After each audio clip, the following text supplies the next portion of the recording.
So that's something that, I definitely like to do. We can't do what we used to do back in the day where, drive So to the city, yeah, I listen to remember. jazz, go to Denny's on mission and just chillax. Can't do Yeah. that though. Speaking of that, by the time you had your kid, do you feel like you got all the partying and stuff out of your system before it Oh like yeah. Oh yeah. Oh yeah. I mean, way before then. I think once, you get to that moment of maturity where like you get serious about preparing about like the next stage, whether it's like, finding a wife, getting married, and then family. So once however that looks, professionally or even personally, as far as goes. Hey, what up, everybody? This is Jayton Gunter, owner of Grapes and Sand Publishing, and we have another episode of Drinking with Dads.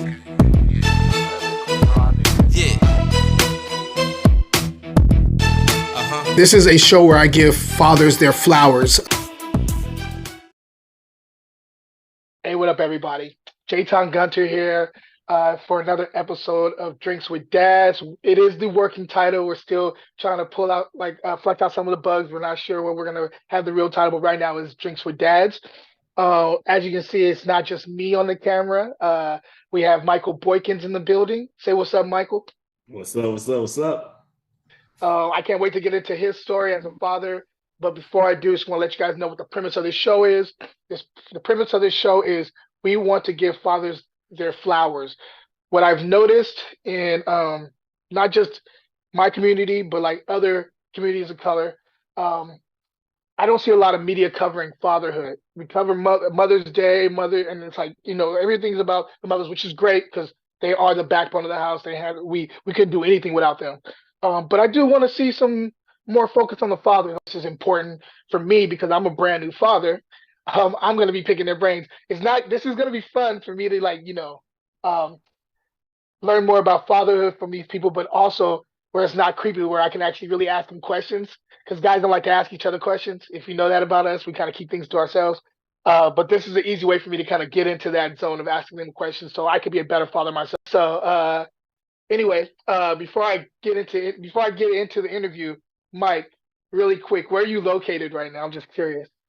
I'm in Phoenix, Arizona. So been out here since 2010. So pretty much 14 years. So Okay, and are you is it hot out there? Because I know out here it's been kind of fluctuating. It's hot one week and now it's like overcast and kind of coming down in temperature. it's actually nice now. It's a burner in the summer, but it's actually, real nice, low 90s, 80s, like just nice. You can go outside at night and just enjoy without feeling like you burning up. So it's that great time of the year where we getting back into, that peak weather for why people move to Arizona. So feel good right now.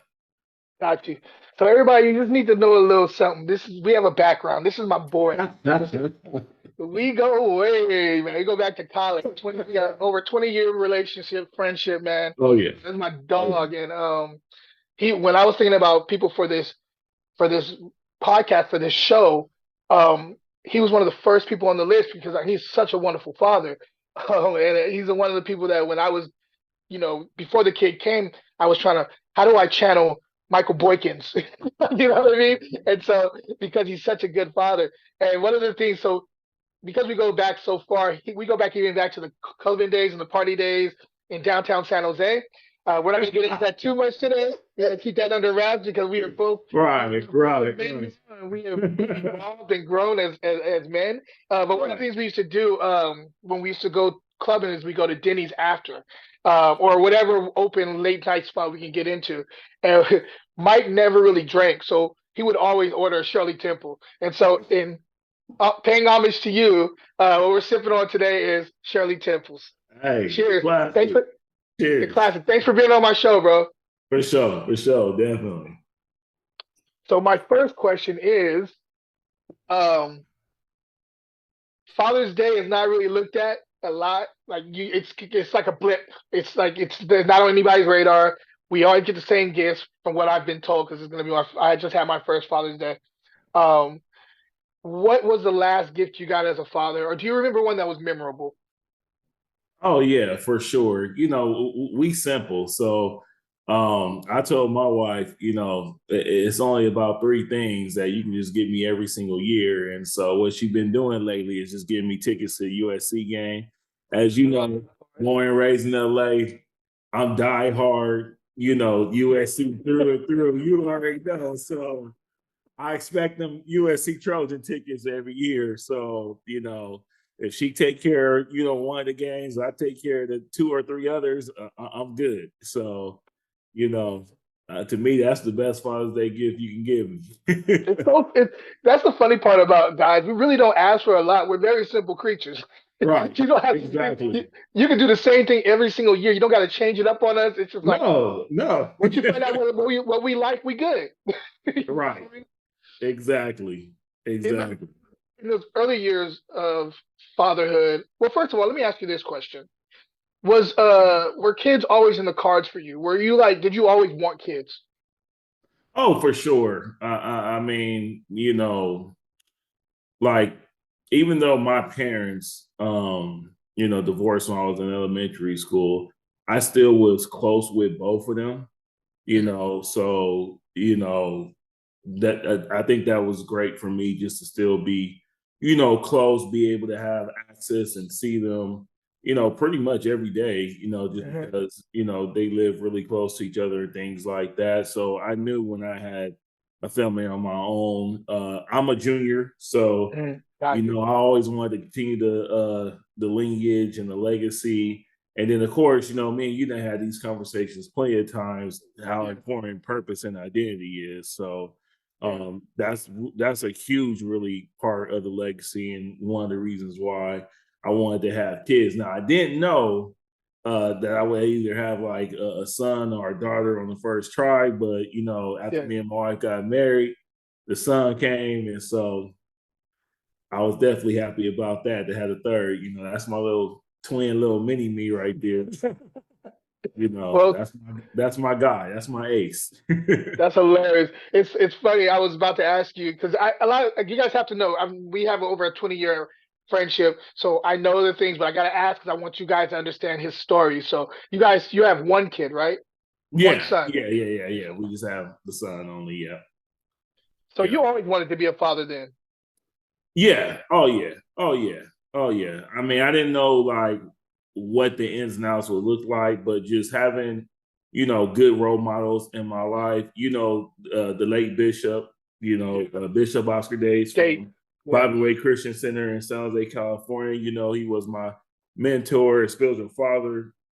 I mean, when I came to the Bay Area, like he just opened me, invited me in, welcomed me into his family, his home, and everything like that. And as you know, that's really unique because us as like young men, not everybody get to be close with the pastor like that. So for True. him to, True. take on that role, with my father being back in SoCal, just having that example all throughout me maturing, as an adult, I've been able to pull from just having great leadership, great examples. Your dad, Yeah. he was really involved with us as we was going through college. Sure was. It was plenty of times where I can't go home. And I went with you for Thanksgiving or Christmas, and your pops just gave me nuggets every time talking to him. So I just feel like we done had plenty of great examples, to lean on where I knew, I wanted to have that shared experience and impart that wisdom on the others when I became a father. It's so funny you say that. When I saw it for this series, of course, I had to interview my father. It's just, it was a must. He is like, it's funny, and I say this in the interview. My father is not just my father; he's father to a lot of people. A lot of people Right. look to him, and so it's funny you say that because we were literally talking about, it, and I was like asking him like why, and his thing was like a service. He's all, he's all. I just feel like I live a life of service, and I think that's important to make sure that I impart that wisdom to, people that are younger than me, younger men. Because I could see the pitfalls. I went through a lot of them myself. And so Mm. it was really cool hearing that from him, and then just hearing that, how he influenced you a little bit. Oh yeah, Um, definitely. in those early years, so we have an idea of what fatherhood is going to be before we have the kid, right? In the Mm. early years, after the kid came, Did you have everything together? Were you financially, mentally, everything was going right? You guys already knew what you guys were in for, or was it everything you guys imagined, or was you just for like pitfalls and like like scary spaces throughout the whole time? Like you're trying to figure out what triggers and all that stuff. Was it You like know, crazy early? yeah, that's a really good question because I mean, like you try to like read as much as you can and get as much advice. You go through the baby showers and things like that, and you just drawing down notes here and there. And then even from like a career standpoint, you line that up like, okay, she gonna go on maternity leave. I'm gonna work like this, but then I'm gonna try to get off, maybe early. That way I can spend more time, especially like them early years where you're imparting, just loving on him and everything like that. And the beginning, it was like the birth and everything, delivery and everything, like wasn't crazy, but I had started a new job the year before, and just to make a long story short, the CEO coming in basically hired me to kind of redo the branding for the company. But some What do things you do for happen. really quick? What do you do for a living so they know Oh what you're yeah, doing? so I'm a director of marketing. So I got brought in to do marketing and brand development for this lighting technology company. So they did like the huge studio lights, things like that. And so they was looking at bringing on the CEO that lived in LA at the time, and he would just fly up to Phoenix every single week. I got you. Little did I know, like throughout that time that he was transitioning to Phoenix, like his wife became ill, so he decided to kind of like turn down the job far as like being full-time in Arizona. And as you know, because I wasn't with the current team, I was a part of his team that he was bringing in. The company decided to move into a different direction, so they basically laid me off literally the beginning of December, and my Oh my. son was being born January 13th. Like two. Whoa. So yeah. Woo. Woo. Hey, Um, it's so funny. Just really quick to piggyback off of that. The same yeah. exact thing happened to me. I Right. was with I was with my company for 8 years. COVID hit, we had to take some time down, but then I was the only previous employee rehired, and so we rocked Right. on for like another year and some change. And my baby came in April. We got laid off in beginning of the 1st of March. So I basically had no job. I had all these plans about how I was going to set this up, Right. with the baby. And like a month before I had the baby, no job. I had my business still going, but I Right. wasn't making even close to enough to survive. And Right. it was just crazy. It was like, so I get exactly where you're coming from. That's Right. had to be So it's wild. like, how do you explain to your wife, Yes. their Whew. significant other in their last trimester? Hey, I Like, remember that bro, conversation. and what's crazy is they let me work the whole day. And then And the then they controller pulled you came in. and talked to me, explaining to me the situation, like, hey, you was part of the, CEO's team. We went back and Yeah. forth because he's not coming on. We're letting go of his team as well, his incoming team and things like that. And I'm My just God. like, what I'm gonna do now? But Yep. I would say it definitely was a blessing in disguise because that time, just like the time you're getting right now, where like you're with your son every single day, um, Yeah. it's so precious and so important to their development.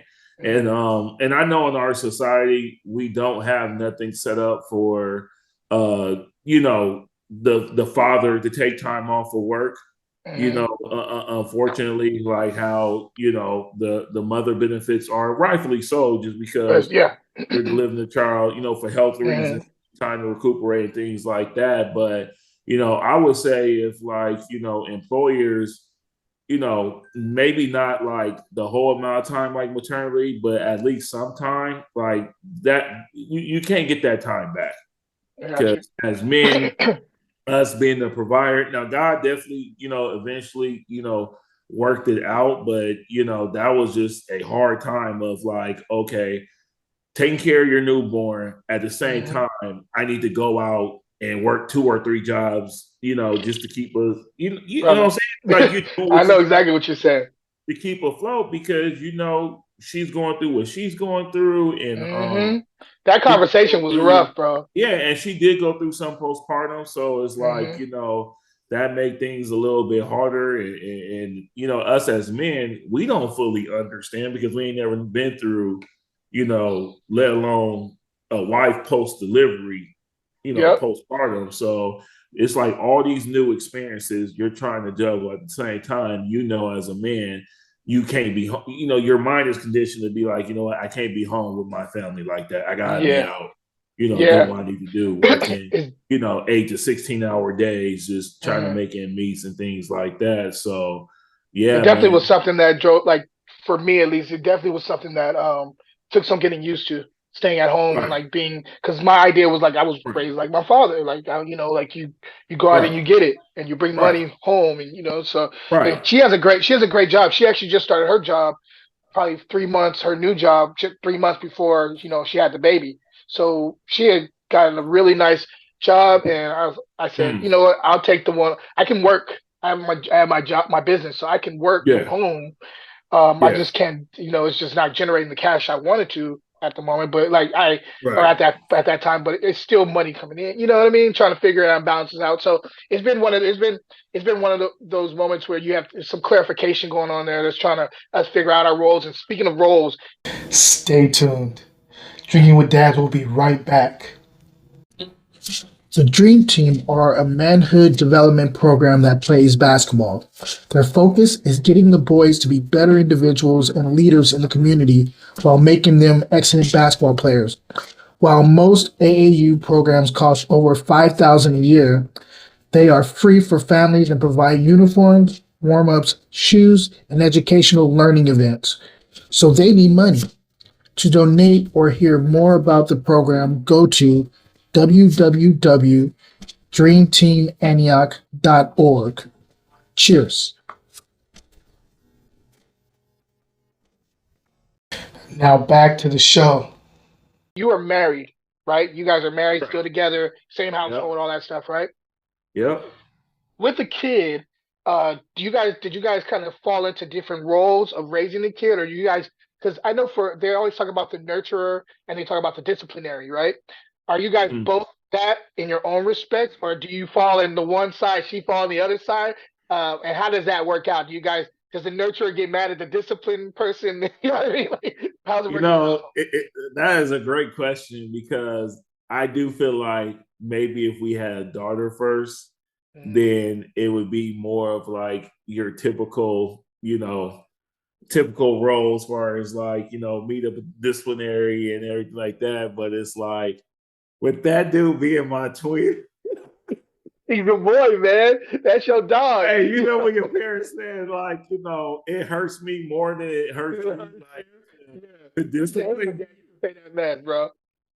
Bro, that is so true. Like, I feel like my wife would be much more quicker. Like, her leash is probably shorter than mine's because, I just look at them and I'm just like, I gotta do it, but at the same time, I don't want to do it at all. So yeah, Does it? so I like I said, I definitely feel like if we had a girl first, it'd be more of like, what people say the typical roles are, but because we had the son first, it's like that dude just pulls on my heartstrings and where I'm just like, it's hard to see him hurt. I feel you. Does with you two, dude, does that, like, if you see her get to like more not aggressive, that's not the right word, but more of like a mother, like, some, like, she gets mad at him, says you need to do this now, does it make you like, well, no, relax, he's gonna be okay? Are you like that, or are you more like, nah, that's their thing, let me get it, let me stay out of her way right there? Now, when it comes to that perspective of it, I think because like I think the type of households that we grew up in has a lot to do with it. She's from the Midwest, where and I'm from LA. I'm from the West Coast, where it's like for Midwest, because they migrated from the South, like Mississippi and things like that, is sit down, eat around the table. Yeah. We could talk all night, fix something to eat, go back to talking, have a late night snack, fix something to eat again, have some coffee, and I that's love what they that. do. They around, love talking and everything like that. Where us is like, hey, turn the game on. Yep. You Sit on got the something to couch. say. It's like conversation in passing, but if a person is quiet, like you're not offended because they just enjoying You let them rock. Yeah. being in your presence, like they're enjoying the game. It's like a relaxing time, Yeah. things like that. So those cultural differences definitely play a part. Even when it comes to like, if her parents was a little bit more, relaxed when it came to education, my parents were more stricter and things like that. You can kind of see like those differences in approach where, she might think, I'm too lax on some things where I might think like, okay, you're too strict. For example, like, growing up, with my dad and my uncles, like that's how we got introduced to video games, and all that. So, my son, he loved video games, but in her household, they didn't play video games like that, And sometimes I'd be joking around with her, like, when you was a child, like for example, did your dad ever let you watch Saturday morning, cartoons? He's messing with it. Oh, cereal, you know what I'm saying? Yeah, I remember it. It's like that where I'm like, you got a little extreme, like, Monday through Friday, he in school all day, he learning and stuff like that. He gonna watch a little bit more TV on the weekend. Give him Things some like screen that. time. Yeah. It's all good. So I could definitely see just based on how he was raised. Because people think that, like my wife, she's African American as well. And people think because because you guys from the same race, there are some similar experiences, but they just think like it just automatically creates a symmetry. And it's like, no, growing up on the West Coast versus growing up in the Midwest is two totally different cultures. We're not a monolith. Yeah, we're not a monolith. Like we are different. Yeah. Black people from the East Coast to the South to the Midwest to the West Coast are raised up different. Now there's some similarities. Don't get it twisted. Yeah, there are. Yeah, there are similarities. Yeah, we are different people, and you can see it when we have discord. Right. There's a difference of opinion about certain things. There's a lot of people out there that are for like a certain type of like I'm not gonna get into politics, but like certain type of political system. That's how it's rigid corners. It's something that's a little bit tighter and closely knit to how they were raised. And so when they come out to the West Coast, they look at us like we're hippies and crazy because we're like, well, you can be a little free flowing, and so there's definitely a difference there. I got a good one for you. So how old is your kid? 5.5 now. So he's 5.5. Kindergarten. Yep. What is one of the funniest situations he's put you in? Funniest situations. It could be where he had like an accident in a mall or like whatever, just something where you were just like hanging out and he did something, or he's around the in-laws and he said something he shouldn't say, or like anything like that. Oh man, funniest. That is a good question. Oh man, I'm trying to think that he put me in. That was like, I'll give you an example. My nephew and my brother, right? My nephew hears everything. He's a brilliant kid, so he hears everything and he breaks it down but he always wants to understand something. So he'll be around. He don't care if there's adults around. He don't care who's around. Stuff he should be waiting to ask his father later on when it's just them two. He just blurts it out in front of the whole family, and we'll be sitting there like, "Boy, we ain't supposed to know all this business about your house." And my brother would just look at me like this. And I'd be cracking up because I was like, I was cracking up before I had a son. Now I'm like, dang, that's what's gonna happen to me. But they hear everything and they gotta ask questions. They gotta say what's on their heart at that time. And that's something I'm nervous about because my nephew is that kid. He is that one that he'll bring it up in front of everybody and embarrass the whole family. Like you and mom were arguing last night. Have you guys gotten over that? Because we're having such a good day that he'll do stuff like that in front of the whole family. And we'd be like, dude, you gotta cut that down. So anything for you? Oh man, that's good. That's good. Oh man, I'm about to pass on that question. I can't think of anything off the top of my head right now, but that's definitely good. That's a good one. Oh, this is a good one. This is a good one. So as the father, You're always there. You're always trying to be around the family and all that stuff. And everything that you do includes the family. It's not, you don't have your you time that much anymore. But when you do have you time, when it's all about, you trying to reset, what do you do as a release that does not include your spouse or your kid?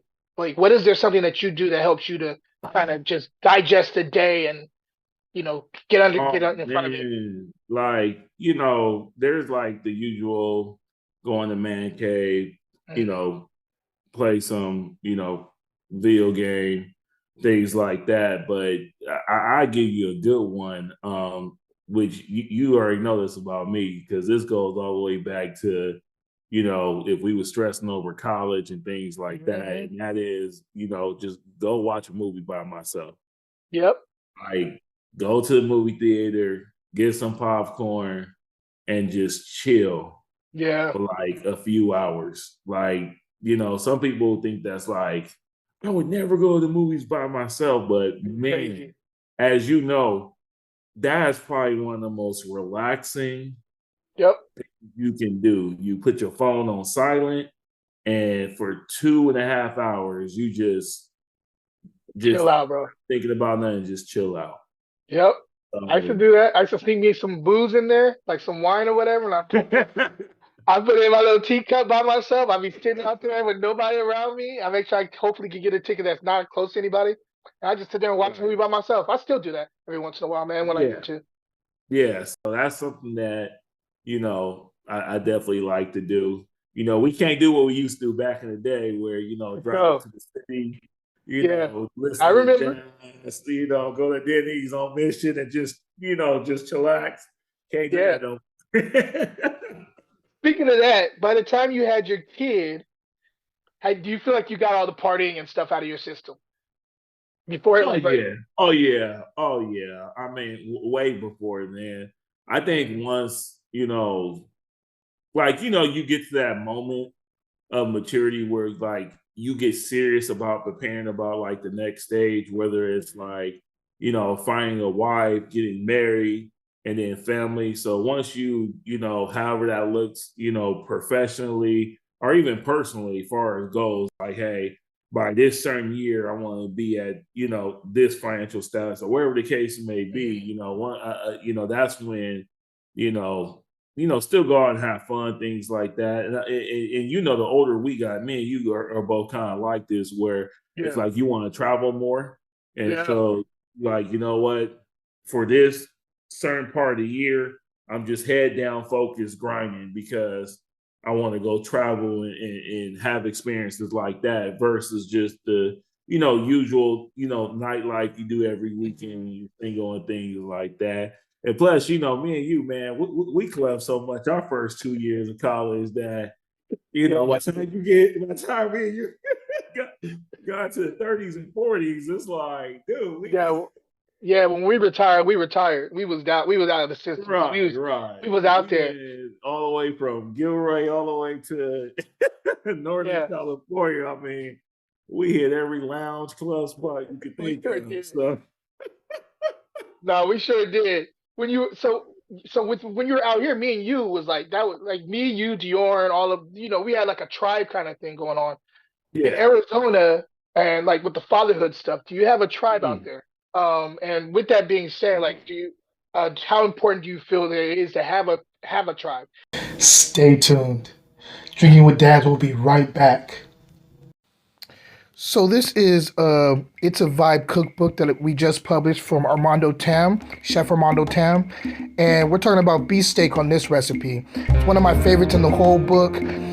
We are really enjoying what this is doing. Him with his food, Jayton Gunter with the wine pairings. Go check it out at grapesandsand.com.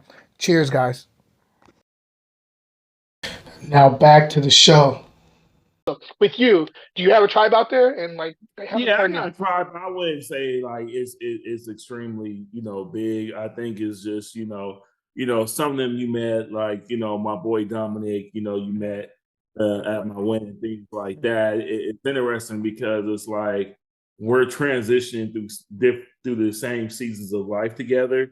So Yeah. like he got two daughters. I got a son and things like that. And then another way where, just starting to kind of like build that tribe is like, at our church, we have a great children's church. And so, he's friends with, kids his age. And, I knew their parents, before Uh-huh. they got married. So it's Uh-huh. just like starting to build those relationships with, like-minded people who are kind of like in the same season and age as you.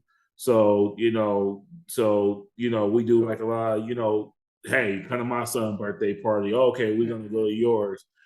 We just did a game night, Oh yeah, we and do it game nights a was a lot. game night, yeah, at our house, and where we invited, some of those same couples and their kids and things like that. So it was a really good turnout. So, and I think it's important, because I know it's a lot harder to kind of like relate or be on the same page, like if your kids are not the same age. Yeah. So I think kind of like, building a tribe where, kids are growing up together. Mhm. That's always a good thing.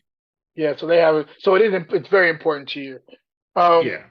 Your father was around for your youth. Like he was he was there, even though they I were. know where you going with this question. I'm keeping low. I'm keeping the surface because me and you could go deep because we used to go really deep about our father stuff. Um, Right, right. because he was around throughout your youth, and is there any lessons that stick with you that he gave you? Was there like something that he passed on to you, like something that he used to tell you when you were younger, and like, dang, he was right on. Even if I didn't get it then, I get it now.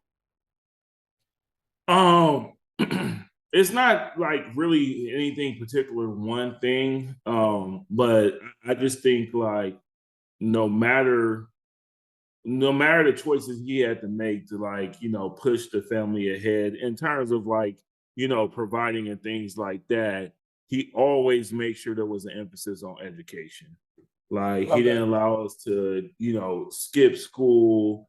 And then also I've really got this from him is that, making sure like, you're teaching your son truth at all times. So, Mm, not just going with whatever the lesson plan is, but like doing the research on the author, finding out I what like like the that. most intent is. Because as you know, everything that they approve for, the education system, elementary and on up, it ain't always like, the truth or what like your child should be learning. So he Yeah. did that with us. I remember being in middle school, there was a book, the K, them Mark Twain books, I that was know. I written, remember. the Yeah, racist stuff. Berry fan and all that stuff. Yeah. Right, exactly, exactly. And I remember, he went up to the school and basically told the principal and the teacher, like, hey, give my son another assignment. Like, he's not doing a book report on this because, he's not going to be reading, books and authors where, they're degrading the black man in the book and calling him the N word and all this stuff. And he was just like, you can give him something else to do a book report on, but he's not going to do it with this because I respect that's that. not what we're teaching. So I kind of that mindset, that philosophy, especially when it comes to education, I definitely inherit that. That's definitely something that has been passed down because Mm, even in daycare, I'm like on it when it comes to like mm, the syllabus and this is what we're reading this week. And then I mm. go on Google, I research the author and things like that. And so, I'm definitely in tune with, just even with kindergarten and things like that, as far as just really being in tune with what they're trying to, teach the kids, how they're trying to influence, my son, Mm. what they're trying to press upon them in regards to just, having, I would say, a wholeness to their education. Like, if Gotcha. you're going to talk about one thing, don't leave the other thing out. For Yeah, example, yeah, that's a big thing for me. you're gonna celebrate Halloween, then okay, let's celebrate something positive, Mm. just having that balance Yeah, and things like that. And then, because I want him to be exposed to different things, but I also want to have a level of discernment to know like what is true, what is false, that yes. way he can properly, learn it and know the difference. I'm big on that. I was even prior to even having a kid, I was always saying when they were talking about like keeping books out of schools and like teaching like history a certain way, I was always Right. like, no. I don't like some of this negative stuff. Yeah, you can put it in a museum somewhere, and we can go visit it on our own accord. But Right. I think we still need to know about it, that it happened. I think no matter Right. how positive or negative, they need to know everything so they can come to the center and figure out what actually is a good thing and what's not a good thing and what's true and what's not. Because Right. a lot of times the truth, what they could classify as the truth, is coming from the winner of whatever war or thing that happened. And so sometimes Hmm. that's not the truth. They're talking about it as this like great thing that they did, picking each other up by the Right. bootstraps and all that. You know what I mean? Sometimes they can tell their story because they won it, and that gets put in the books. But sometimes that's not the truth. And then there's the Right. truth on the other side too. So it's normally something in the middle. You know what I mean? And I Right. want him to be able to Right. discern, like you're saying. I want him to have discernment of like being able to hear both truths and figure out Hmm. what's the truth. You know what I mean? Right. Um. Right. So again, I've said this a lot, and it's the reason for this podcast and this show. I am a new dad. If you had one thing that you could offer me as advice, what would it be? Man, I would just say, you know, be an example of, I would say, like, just him being greater than you. Like, one of the things that me and my wife do with our son is like every morning we do like positive affirmations. And, one of the things I constantly tell him is that, he's the third. So my dad's senior. And I just tell him, like, you're going to be the greatest Michael Boykins of them all. And I so, and love I that. think like not only like So, just speaking that over his life, but just showing him that, like, mm, regardless of what he might go through in life, knowing that, okay, when it comes to my father, I constantly see that example of, mm, love and consistency and purpose and identity mm, that, even when I'm feeling low, okay, my dad encouraged me, mm, he validates me more than anything else would ever mm. validate me because I've seen it since birth. Yeah, And I know you're doing it right now with your son because we talked about how we talk like about. that all of a sudden that unconditional love, like you can't explain because like, even the conversation we were having prior to this, and I was just asking you about like, hey, if you had to describe or explain the love you have for your son, like it's hard to put into words. You can't put it in, and I'm a writer, and it's hard for me to put it into words. You Right, know what I mean? Yeah. right, I mean, you're a right, writer too, though, but you don't. They don't know this about you, right. but you got skills with the pen.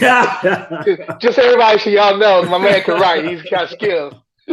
Right. But So nah. I would say just being able to like, show that and him always have, that place of validation, Mhm. I think that's so critical.